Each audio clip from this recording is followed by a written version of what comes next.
In this video, I'm going to be finishing my mod by adding Sukuna and making it playable by adding a bunch of other stuff. And without further ado, let's get into the video.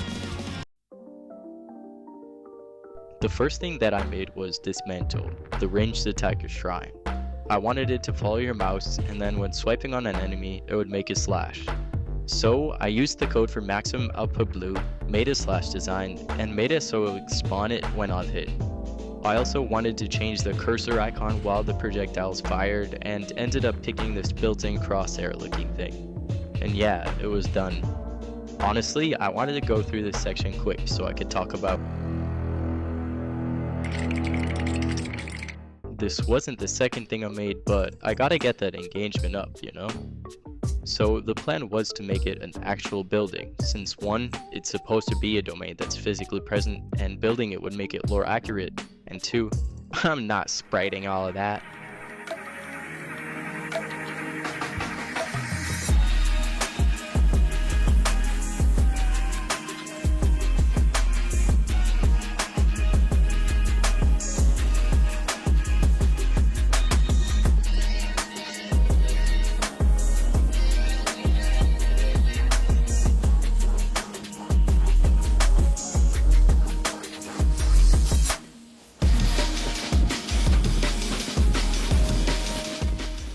And now, all I had to do was make a projectile to spawn the domain. But I didn't know how to do that, and I wasn't trying to build a whole system, so I used Structure Helper to load it in.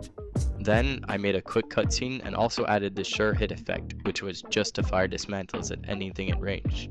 Also, I changed both domains to be available pre-Moonlord, so they could at least be used against one boss.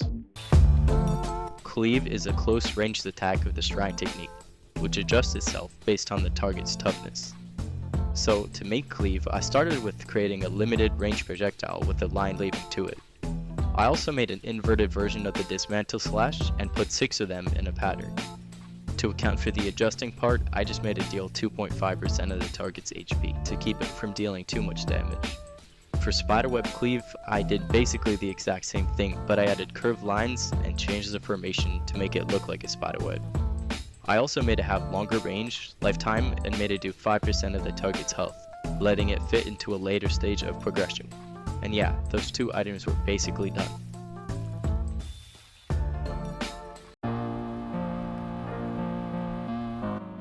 Divine Flame was probably the weapon that I thought was the hardest to sprite, so what I ended up doing was not spriting it. Instead, I just took a picture from Google, warped it, and made it look like fire by changing its color and adding some glow. I added some delay before attacking, and since it was hard to hit, I added some homing things to account for its stage and progression, so that it would do at least decent damage against the faster bosses.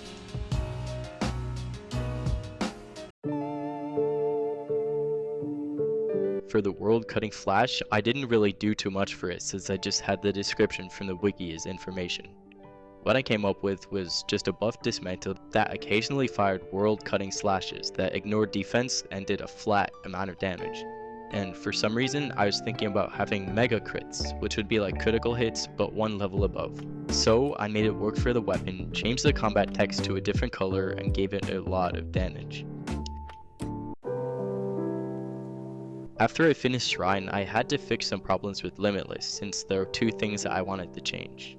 First of all, the Shrine technique had 1 more weapon than the Limitless technique, so I decided to remove Red's Golem buff and split Hollow Purple into 2 accessories. The first one was the 200% output version, which kept what I originally made, and the normal version, which would be used before Moonlord. So I made a smaller purple which behaved the same but with less damage and a lower cooldown. I also fixed a bug where either version wouldn't work even without the cooldown. And second, Infinite Void was a bit lacking. The first thing I fixed was the NPCs being frozen forever, which was a bit too broken since the domain was being moved to before Moonlord. So I made it only active when the domain was open. I also added a barrier, and if you leave it, the domain closes. Finally, I fixed the visuals a lot. First, I changed the ink blotches from being super pixelated to being much smoother. And I also made my own background for the domain since the old one was just a picture I ripped off of Google. Since all the techniques I made were meant to be used during hard mode, I had to make more stuff for pre-hard mode, and I decided on cursed tools. So I made 4 weapons for each stage and progression that should be pretty good against each respective boss.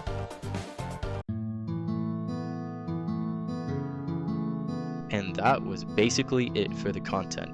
I also added this cool UI thing which gives a guide and info based on the technique you chose. To finish it off, I added recipes, made the progression smoother, and finished the sprite work. I also linked the weapons and accessories to the mage class, so I didn't have to make any more armors or accessories. Also, if there's any balancing issues or glitches, then either put it in the comments or message me on Discord. And yeah, that's it for the video. Thanks for watching, and see you in another 5 months.